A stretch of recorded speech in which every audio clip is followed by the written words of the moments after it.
It is clear that the practices that ICE is using is unconstitutional. They are not methodical. They are not well planned out. They have taken people out of their cars to detain them on major streets, left the car running, not in park. Car rolls down the streets. You don't need to be a genius to figure out that that is not safe. Blurt out words of feelings you have in this moment. Emptiness. Kelsey. A lot of anger. Cecilia. Sadness. Burnt out. And Kimberly. Burnt out is a really big one. Burnt out. They are a happy family who can now only be described as sad. Our mom is the type of person that would write us letters, like handwritten letters, when she would see us sad. Encouragement their mother is still giving from inside this El Paso ICE detention center. She got the call from our mom. What did she say? She said that she was okay and that they're getting fed 3 times a day. And she was like, don't worry about us. I just want to make sure that you guys are okay. She put her mother instincts first and made sure that we were okay first. And yeah. What was it like hearing her voice? It was heartbreaking. Very heartbreaking. I just told her that I loved her and like I missed her. Their father is detained too. He's diabetic. Do you know if he's getting? We don't know. The couple, who've been together for more than 3 decades, are suddenly separated by prison walls. Do you know how they met? Yes. Yeah, in like the 80s. And they started dancing and they clicked. My mom was like, oh my God, he's such a nice person. I really like him. They liked each other and decided to move to the U.S. Mexico's very poor. So this was the land of opportunity. Yes, well, that's what they always hear. Every Hispanic person knows that. Yeah.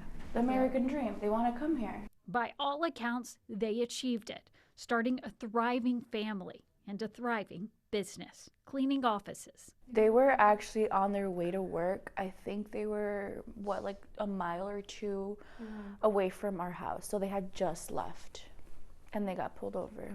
ICE arrested them on January 12th in Inver Grove Heights around 6 in the morning.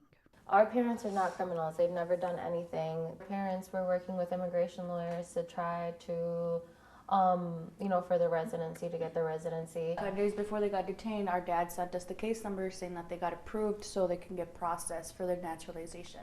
What in this moment is your hope, your prayer? That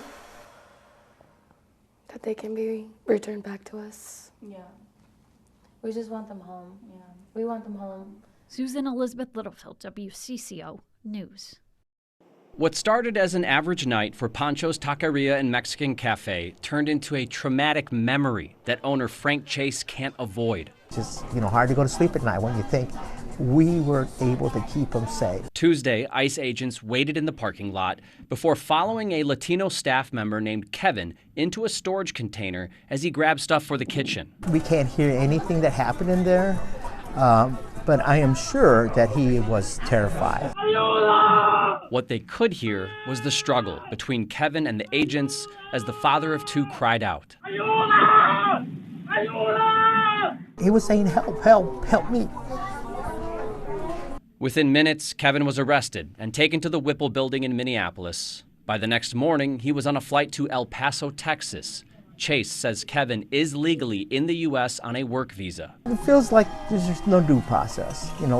Why do we have to, send them there? Chase's family hired a lawyer and set up a GoFundMe to cover upcoming legal fees, instantly hitting their $25,000 goal. Donations. We've been here, at least once or twice a week ever since they've opened. Often coming from customers eager to help the cause. We've got, some little money set aside from something I sold, and I said, I can go without a couple of things for a minute to help out my people. While management here is confident they'll get Kevin home, they know there are other workers like him with the proper paperwork who don't have the same support system, whether it be money, lawyers, or just people willing to help. What are they going to do?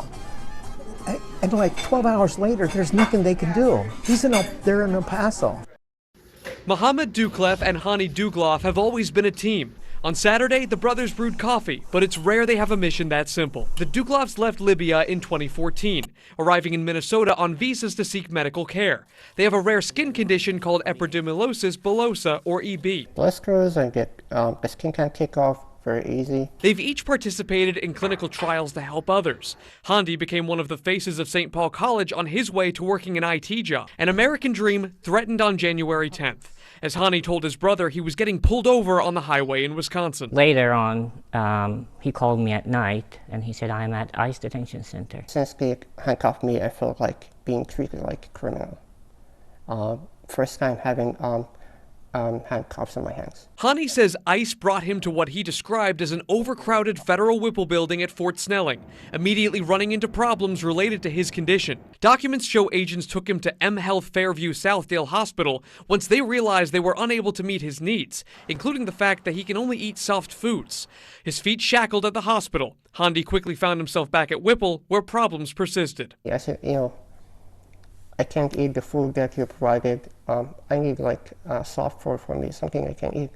He said, I'm sorry, but this is not a 5-star hotel. That was his response to your medical needs? Yes. Yes. The brothers sharing photos of injuries to his skin they say were sustained during detainment. Hani was released on the 15th after posting bond. It's a mix of system failure because Hani followed every single process legally. Hani's status is uncertain, spending nearly 10 years trying to gain asylum.